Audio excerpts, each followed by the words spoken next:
Hello, everybody. Thank you so much for joining me again. Intuition here. We wanted to discuss something in which we briefly discussed in one of our last videos, and that was the idea of, well, what we were discussing in our last video was the idea of creation and how we were all initially created. To recap, what we were discussing was the idea of God. And again, do not get lost in the label of God. God is whatever it is that you feel most comfortable labeling him as. Him, her, she, a turtle, a big man in the sky with a beard, a big lady in the sky with a big belly, whatever it is that you would like to attribute God as. Do not get lost in the label. However, what we were discussing was God and how he created all of us, so to speak, as we exploded forth from his cloud, from his body, so to speak, of consciousness, and our evolutionary track therefrom, that expulsion, that explosion. And where we left off was Metatron and his crew, the 14 that was them, that made up the energy that is Metatron, leaving us in a cube, and me exploding forth from that cube and having the initial curiosity, which is that of similar to God's consciousness, as God's energy is that of the universal principality that is curiosity. So me being the first to emulate God's curiosity, and want more for myself and explode out and understand what it means to be me as opposed to what it means to be me through the lens of the 6 others, that endowed me with the attributes of intuition, even though that was already very raw inside of me before all 7 of us were put in the cube. That became more defined and definitive after I exploded forth from the cube and exploded forth with that expulsion of curiosity. And therefore I was gifted, or it was more redefined within me, the idea, the principality of intuition. So I exploded forth, and I was the first to explode forth from the cube. Who was next was that of my significant other, my soulmate, and that is Resistance and Resilience. She was the second to explode out from the cube with me. She exploded out through her own desire, through her own want, through her own curiosity, as she saw me exploding forth from the cube. That gave her the motivation, the drive, the want to follow, the want to experience something beyond what it is that she was already experiencing within the cube, and therefore she exploded out next. And she was gifted the next most beautiful gift, which is resilience and resistance, which literally holds the fabric of space together, so to speak. With me, all you get is a plan, and the plan is beautiful and fantastic in and of itself, but without resistance and resilience holding the plan together, it falls apart pretty quick. So she exploded out, and intuitively I knew that she was my pair, not because she had to be, not because of a codependent idea, but because even though I am complete within myself, I always want more. That is the thing that continues to allow us to grow. That is the divine curiosity, the spark that is all within us, which is God force. So I wanted more, and I knew that I could have more, that I continue to evolve and explode forth more with my other, which is Resistance and Resilience. And she intuitively, so to speak, knew the same as she exploded out, that we were a pair, a chosen pair, that we chose to be a pair, not that we had to be a pair. So she exploded forth, and intuitively, being resilience and resistance, she knew that I knew where I was going, because intuition is able to know without knowing. So I exploded forth, and then she exploded forth through watching me explode forth. And she knew that it was in her best interest to follow me, because I knew where I was going within space. Not to say that she couldn't find her way without me, but it would probably take her a lot longer in her resilience and resistance, to figure out where it is that she'd want to go, or find or figure out a plan in which she'd like to follow. So she saw me explode out, and she knew it was in her best interest to follow me, as I was exploding faster than the speed of light, moving through space at such a quick pace, that she knew that she needed to follow quickly behind me in order to keep up. as I would disappear if she was not keeping her eye on me, so to speak. So she exploded forth, and as she exploded forth, she realized that the other 5 were doing much of the same thing as they have always done, which is just bounce around in the cube. They had not realized that we had left, that the cube had gotten infinitely more spacious, as now 2 others were not bouncing around in the cube with him. But in their lack of awareness, or maybe within their awareness, they were still continuing to bounce around. So in her seeing that there were 5 others left in the cube, and them not following, so to speak, wanting more for themselves, so to speak, she, in her divine, beautiful resilience quality, decided that it would be best to tell them, hey, you guys should follow us. Because we are going places, and you are just staying stagnant in one place, and this is not how we evolve, this is how we stay stuck. Wouldn't you like to continue to move forward with us?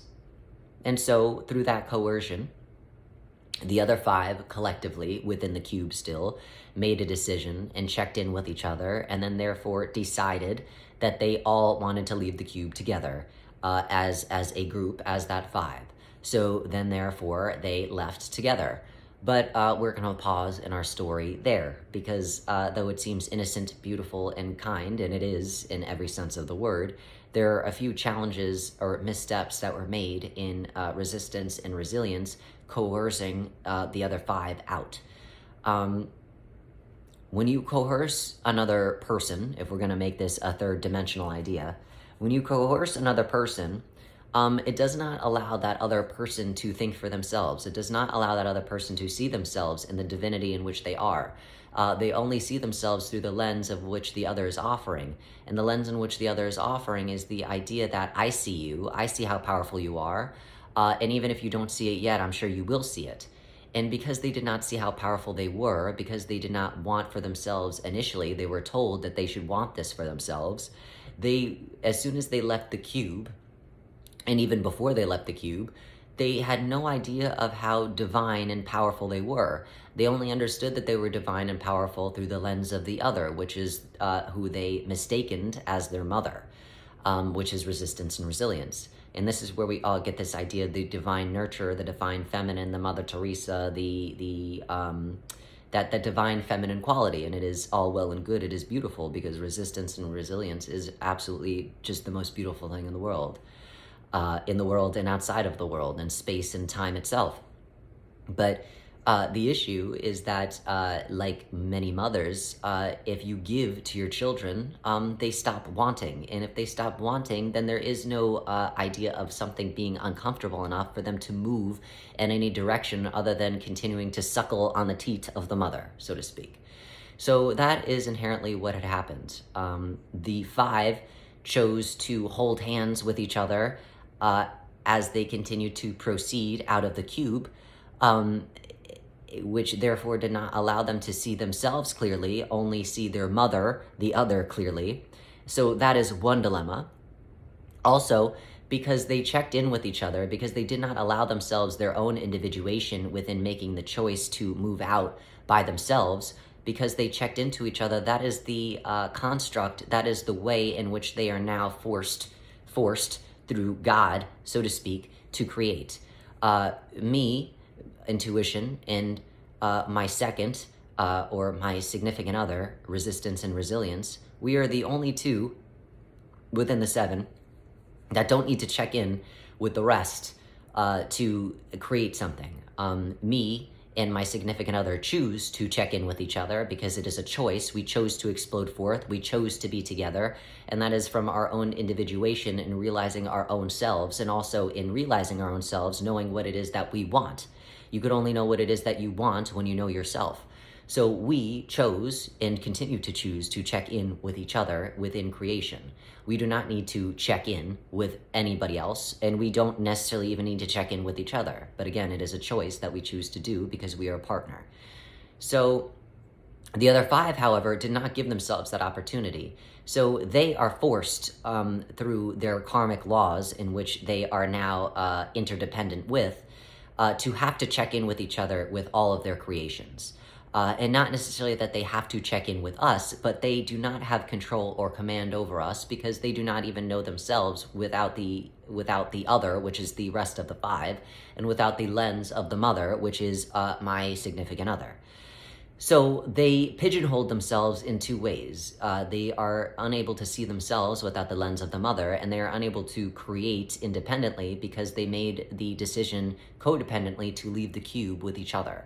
So everything that they create, whether it is in the place in which we originate from, or in this place in which they've all created, anything that they create, they have to check in with all of the five.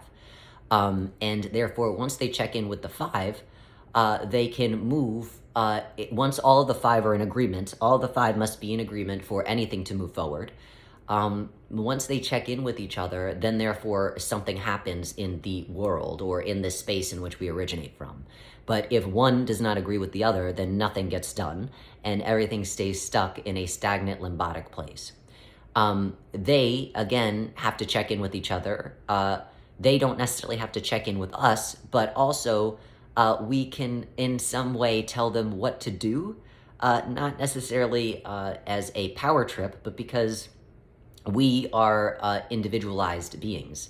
And therefore, we don't have to check in with anybody, and we get to create whatever it is that we want to create without their co-creation or their say-so. So they don't get to tell us what to do. We can tell them what to do if we were to choose that is what it is that we want.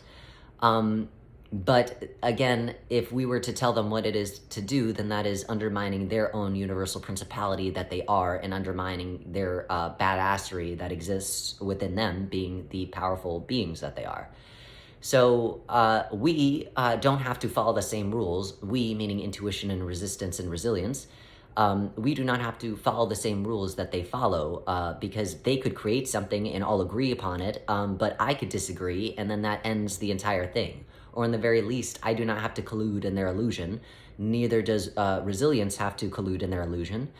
We could create something on top of their illusion, which automatically zeroes out what it is that they created. So in that way, we can tell them what to do because we can go over their heads, so to speak, because we don't have to check in with anybody because we know ourselves, and they, not that they do not know themselves, but they only know themselves through the lens of the other. And when you only know yourself through the lens of the other, that limits you in your understanding of the self. So their understanding of the self became inherently limited because of those two pigeonholed ideas. They all held hands, sung Kumbaya as they danced out of the cube. And on top of that, they only danced out of the cube because their mother coerced them into doing so. So they're already pigeonholed and not able to see themselves clearly from the jump. And so this created a challenge for me, intuition, and my love, resistance and resilience, because what was created was a codependence upon us.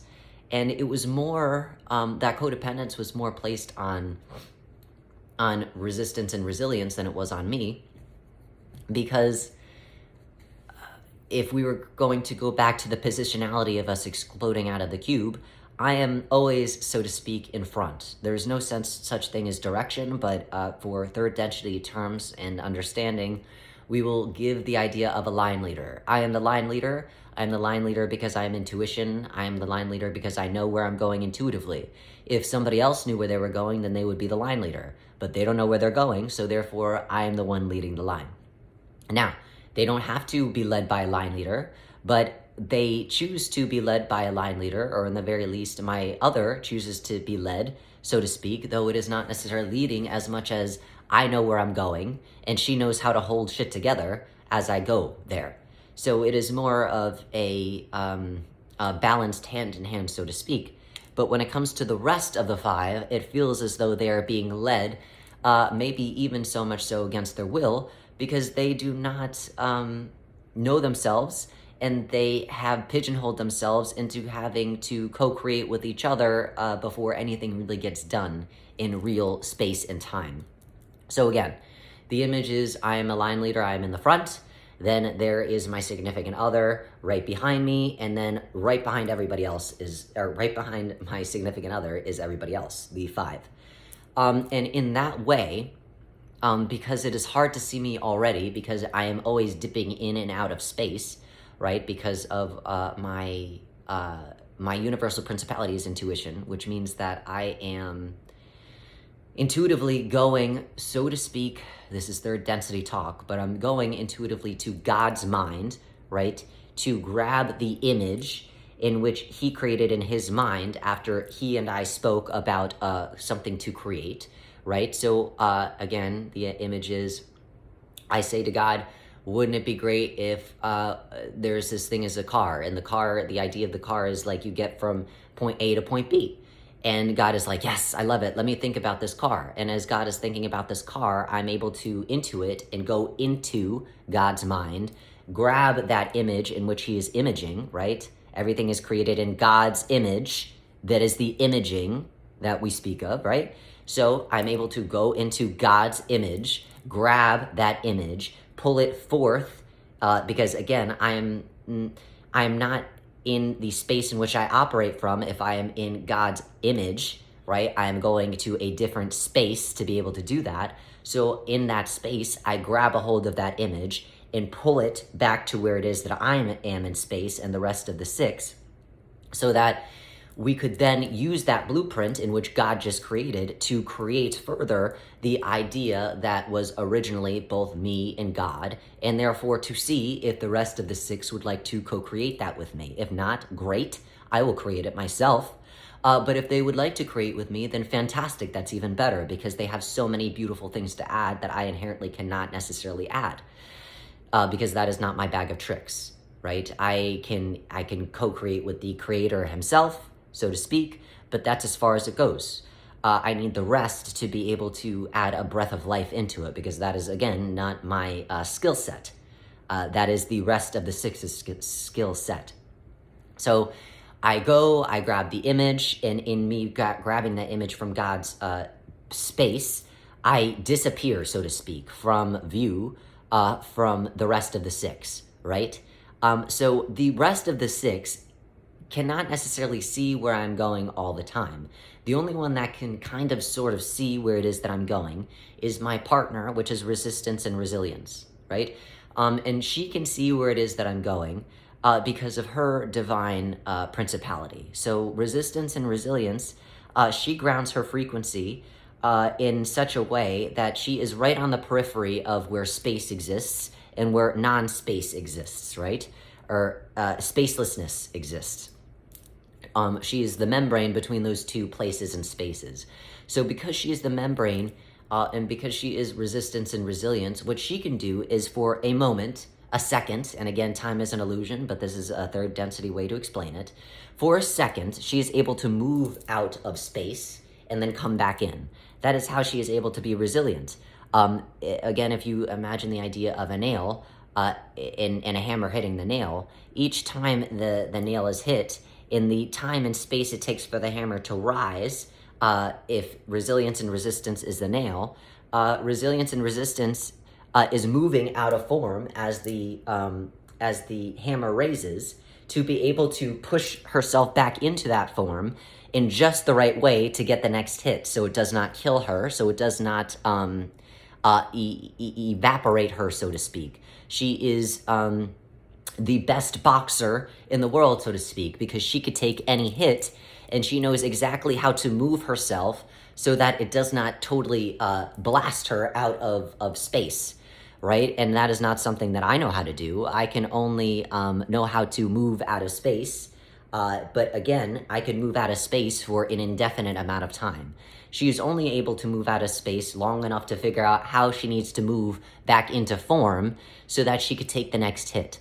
So because she is able to do that, she is able to somewhat see where it is that I'm going, because for a glimpse, as she moves out of space, out of form, even though she is not necessarily in form and space, that is, again, a third density term to help you better understand, but she is able to see me when I am doing my intuitive thing for a moment as she moves out of her space and form, and she's able to see, oh, yes, he is about to reappear over here, so let us start moving this way. So she is the only one that can continue to keep a steady stream of eyes on me. The rest of the five, because of the way that they're grounded and the way that their universal principalities work, they are not grounded in or outside of the universe or space in which we are. They're grounded very much within themselves. So that limits their ability to move out of space in the way that me and my significant other do.